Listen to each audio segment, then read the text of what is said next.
من عبادہ ویقدر لہ وما انفقتم من شیء فہو یخلفہ، کہ جو کچھ تم اللہ کے راستے میں خرچ کرو گے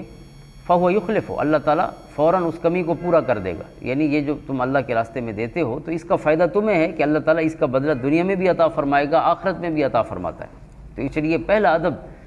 جو انفاق فی سبیل اللہ کا ہے وہ قرآن کریم کی اس آیت میں بیان فرمایا۔ سورۃ بقرہ کی یہ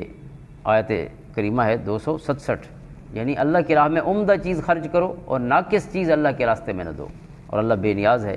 اور پھر ایک اور چیز ہے جو انسان کو تسلی کرائی گئی، الشیطان یعدکم الفقر ویأمرکم بالفحشاء، کہ شیطان تمہیں بھوک اور فقر کا یعنی خوف دلاتا ہے کہ تم پیسے دو گے تو یہ خرچ ہو جائے گا، لہٰذا تمہارے پاس کچھ نہیں بچے گا۔ تو اس لیے شیطان جو ہے وہ کہے گا بھوکے ہو جاؤ گے، نہ دو اللہ کے راستے میں، اتنے پیسے خرچ نہ کرو۔ وَيَأْمُرُكُمْ بِالْفَحْشَاءِ، اور بے حیائی کا حکم دیتا ہے، یعنی غلط جو مدیں ہیں وہاں خرچ کرنے سے نہیں روکتا، وہاں کا حکم دیتا ہے شیطان، لیکن جہاں آپ اللہ کے راستے میں خرچ کرنے لگیں گے تو آپ کو بھوک سے ڈرائے گا۔ وَاللَّهُ يَعِدُكُم مَغْفِرَةً مِّنْهُ وَفَضْلًا، اور اللہ آپ سے وعدہ فرماتا ہے اپنے پاس سے مغفرت کا اور فضل کا۔ اللہ کا فضل اسے حاصل ہوگا جو اللہ کے راستے میں پیسہ خرچ کرے گا، اور اللہ رب العزت گناہوں کو معاف فرما دے گا۔ اب مغفرت کو یہاں انفاق کے ساتھ رب نے جوڑا ہے، اور فضل کو بھی انفاق، یعنی اللہ کے راستے میں پیسہ خرچ کرنے سے گناہ معاف ہوتے ہیں اور اللہ رب العزت کا فضل اور کرم حاصل ہوتا ہے۔ واللہ واسع علیم، اور اللہ تعالیٰ وسعت والا ہے، علم والا ہے، یعنی اللہ تعالیٰ ہر چیز کا مالک ہے، وسعتیں رکھنے والا ہے، اور اپنی شان کریمی اور شان وسعت کے مطابق اللہ تعالیٰ تمہارے لیے خیر کے اور رزق کے دروازے کھولتا چلا جائے گا۔ یہ اللہ کا وعدہ ہے، اور وہ شیطان کا ڈرانا ہے کہ تم بھوکے ہو جاؤ گے اگر خرچ کرو گے۔ تو اللہ تعالیٰ نے یہاں یہ بڑی اہم چیز تھی، اسے بھی ذہن میں رکھنے کا حکم فرمایا ہے کہ بھوک سے جو ذہن میں یہ آئے نا کہ میں کسی اور کو دے رہا ہوں تو لہٰذا میرا کیا ہوگا، کل کیسے، اور بچے ہیں اور فلاں ضرورت ہے فلاں ضرورت ہے، فرمایا یہ جو بھوک کا ڈرانا ہے یہ شیطان کی طرف سے۔ رحمان فرما رہا ہے کہ تم خرچ کرو گے تو اللہ کی طرف سے مغفرت اور فضل کے راستے کھلیں گے، اور اللہ تعالیٰ کی طرف سے وہ جو شان وسعت ہے اس کے مطابق اللہ تعالیٰ تمہیں عطا فرماتا جائے گا۔ اب یہ درمیانی آیت ہے، یعنی 261 سے لے کر 274 تک، یہ جو 14 آیتیں ہیں سورۃ بقرہ کی، اور یہ تسلسل سے انفاق کے احکام یہ بیان فرما رہی ہیں۔ تو اب ان میں سے ہم پہلی آیت کی طرف جاتے ہیں۔ اس نے اب اللہ تعالیٰ نے اس آیت کریمہ میں فضیلت سے آغاز فرمایا، اور یہ سنت الہیہ ہے، یعنی اللہ تعالیٰ کی سنت یہ ہے کہ پہلے فضیلت بیان کی جائے، کہ جب فضیلت بیان کرو گے تو پھر انسان راغب ہوگا اس طرف۔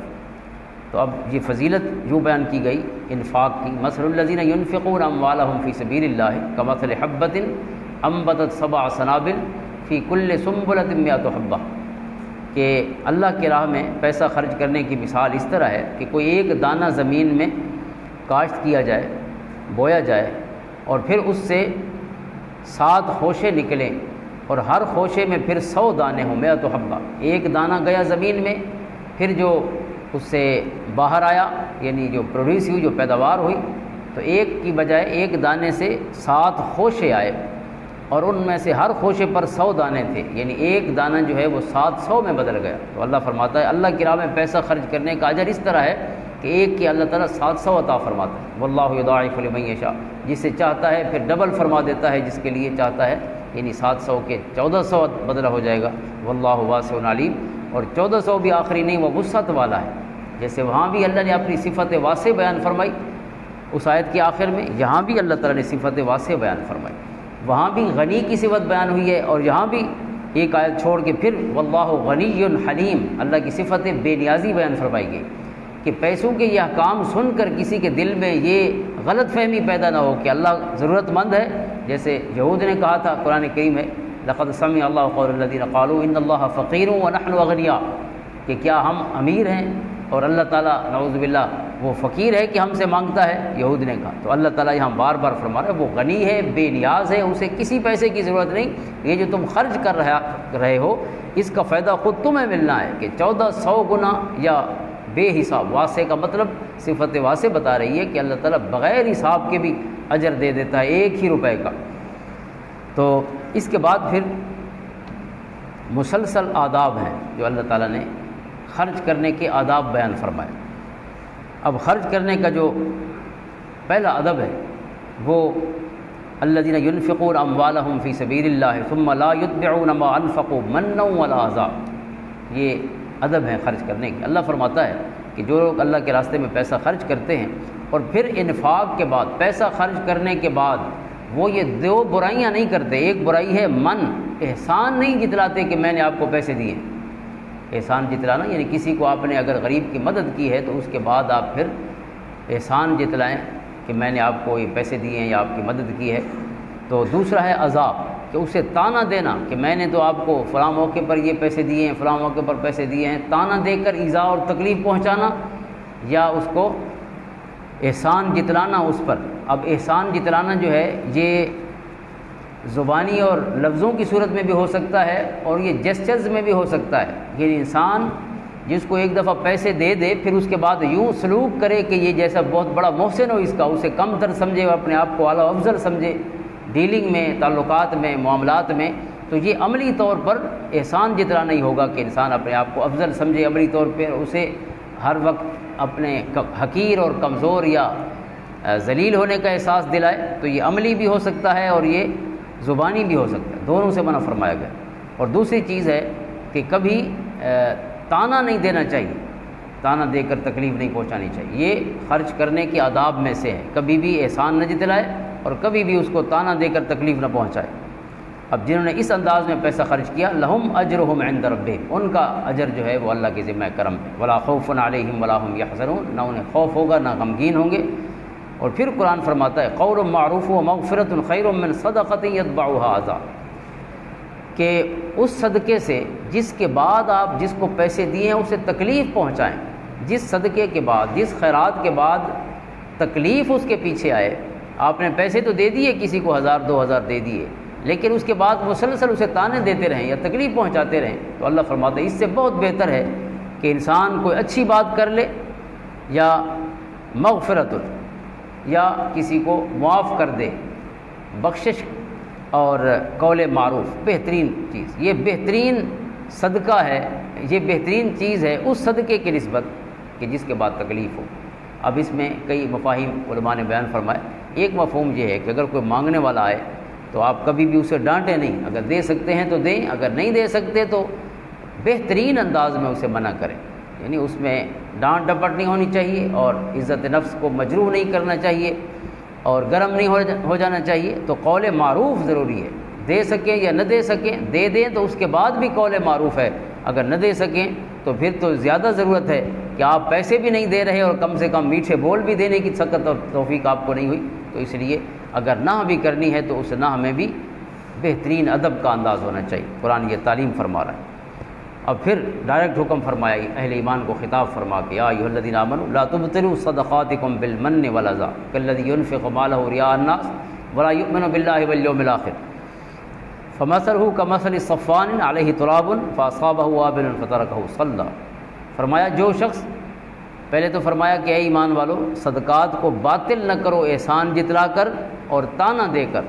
تانے کے ذریعے تکلیف پہنچا کر، احسان جتلا کر اپنے صدقے کو ضائع نہ کر دو، باطل نہ کر دو۔ اس کا مطلب ہے کہ اگر کسی نے احسان جتا دیا اپنے دیے ہوئے پیسوں کا یا تانا دے دیا کبھی کسی کو تو اس کا اجر ضائع ہو جاتا ہے۔ اللہ کی طرف سے لہم اجرہم صرف اس وقت ہے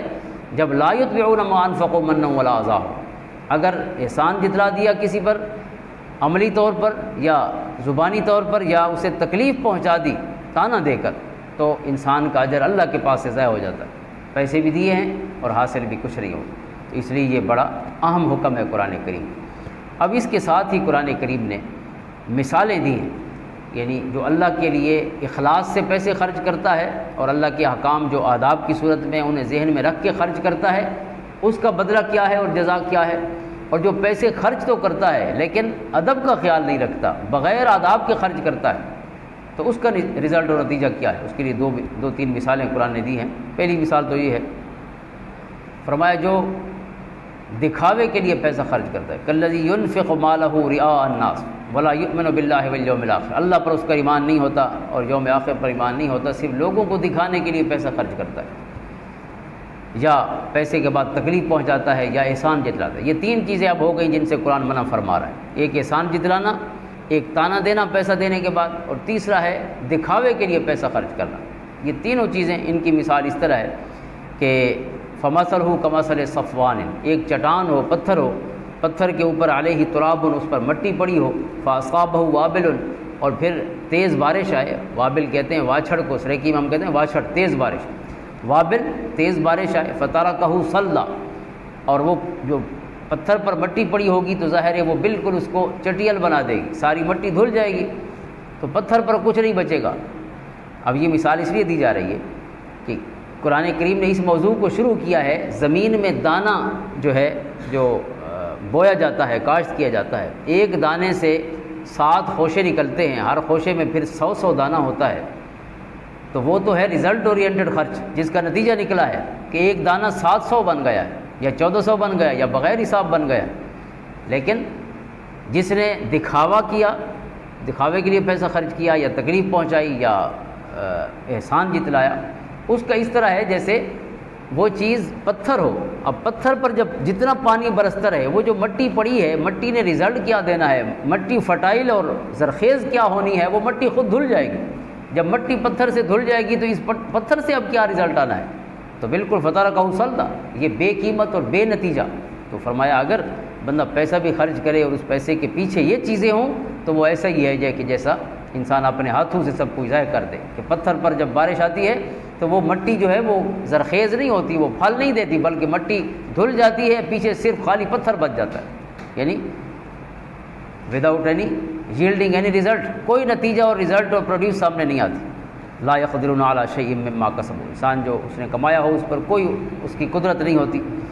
واللہ لا یہدی القوم الکافرین، اور پھر آگے اس کی مثال دی ہے، ومثل الذین ینفقون اموالهم ابتغاء مرضات اللہ وتثبیتا من انفسہم، اور جو اللہ کی رضا کے لیے پیسہ خرچ کرتے ہیں ان کی مثال اب شروع ہو رہی ہے۔ یہ مثال تھی ان 3 کمزوریوں کے ساتھ جنہوں نے پیسہ خرچ کیا، انہیں کچھ نہیں ملا۔ اب یہ دوسری مثال ہے جو رزلٹ اورینٹڈ انفاق ہے، یعنی جس کا نتیجہ نکلتا ہے وہ پیسہ خرچ کرنا، کہ جس کا اللہ رب العزت کی طرف سے بہترین نتیجہ حاصل ہوتا ہے، اس کی مثال دی جا رہی ہے، کہ اس کی مثال اس طرح ہے،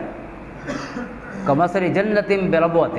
کہ ایسا باغ کہ جو اونچی جگہ پر ہو، نیچی جگہ پہ اگر باغ ہو، زمین ہو، تو وہاں جب بارش آئے تو ظاہر ہے وہ سارا پانی کھڑا ہو جاتا ہے، جب پانی